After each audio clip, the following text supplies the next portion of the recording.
ದಾರಿನಲ್ಲಿ ಹೋಗ್ಬೇಕಾದ್ರೆ ಬೆಕ್ಕಡ್ಡ ಬಂದ್ಬಿಟ್ರೆ ಅಪಶಕನ ಅಂತ ಹೇಳ್ತಾರೆ. ಇನ್ನು ಕೆಲವ್ರು ನೋಡ್ಬೇಕು, ಕಪ್ಪೆಕ್ ಬಂತ ಬಿಳಿ ಬೆಕ್ ಬಂತ, ಎಡಗಡೆಯಿಂದ ಓಡೋಯ್ತಾ ಬಲಗಡೆಯಿಂದ ಓಡೋಯ್ತಾ. ಇನ್ನು ಹಿರಿಕರು ಹೇಳ್ತಾರೆ ಬೆಕ್ಕಡ್ಡ ಬಂದ್ರೆ 2 ನಿಮಿಷ ಕಾಯ್ದೋಗ್ಬೇಕು ಅಂತ. ಇದೆಲ್ಲ ಮಿತ್ಸ್ಗೆ ಇವತ್ತು ರೀಸನ್ ಹೇಳ್ತೀನಿ. ಅದರಿಂದ ಇರೋ ರೀಸನ್ನು ನೀವು ತಿಳ್ಕೊಬೇಕಂದ್ರೆ ಪೇಜ್ನ ಫಾಲೋ ಮಾಡ್ಕೊಳ್ಳಿ. ನಿಮ್ಮ ಪ್ರತಿಯೊಂದು ಫಾಲೋ ನೀವು ನಮಗೆ ಕೊಡೋ ಸಪೋರ್ಟು ಮತ್ತಷ್ಟು ವಿಡಿಯೋ ಮಾಡೋದಕ್ಕೆ ಸ್ಫೂರ್ತಿ ಸಿಗುತ್ತೆ.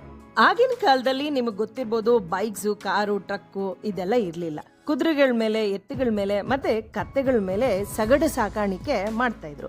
ಮತ್ತೆ ಇವನ್ ಜನರು ಕೂಡ ಒಂದೂರಿಂದ ಇನ್ನೊಂದೂರ್ಗೆ ಹೋಗಬೇಕು ಅಂದ್ರೆ ಎತ್ತಿನ ಗಾಡಿನಲ್ಲಿ, ಕುದುರೆಗಳ ಮೇಲೆ ಮತ್ತೆ ಕತ್ತೆಗಳ ಮೂಲಕ ಹೋಗ್ತಾ ಇದ್ರು. ಆ ಸಂದರ್ಭದಲ್ಲಿ ಕತ್ಲೆ ಆಗಿರ್ಬೋದು, ಸಂಜೆ ಆಗಿರ್ಬೋದು, ಬೆಳಗ್ಗೆ ಹೊತ್ತಾಗಿರ್ಬೋದು, ಯಾವಾಗಾದ್ರೂ ಸರಿ ಹೋಗ್ಬೇಕಾದ್ರೆ ಏನಾದರೂ ಬೆಕ್ಕುಗಳು ಓಡೋದ್ರೆ ಎತ್ತುಗಳಿರ್ಬೋದು, ಕುದುರೆಗಳಾಗಿರ್ಬೋದು ಎದ್ರುಕೊಂಡು ಬೆಚ್ಚ ಬೀಳ್ತಿದ್ದು. ಏಕೆಂದರೆ ಕಾಡಿನ ಪ್ರಾಣಿಗಳು ಜಾಸ್ತಿ ಓಡಾಡ್ತಿದ್ದು.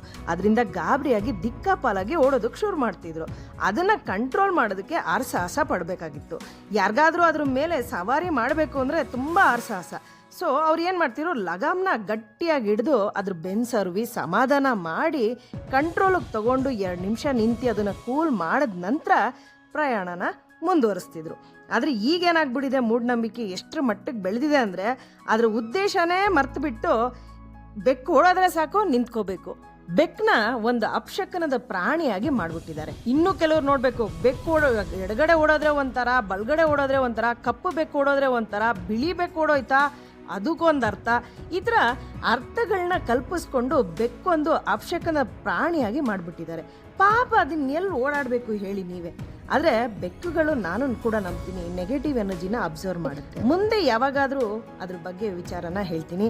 ಆದಷ್ಟು ಈ ವಿಡಿಯೋನ ಶೇರ್ ಮಾಡಿ ಪ್ರತಿಯೊಬ್ಬರಿಗೂ ಎಜುಕೇಟ್ ಮಾಡಿ.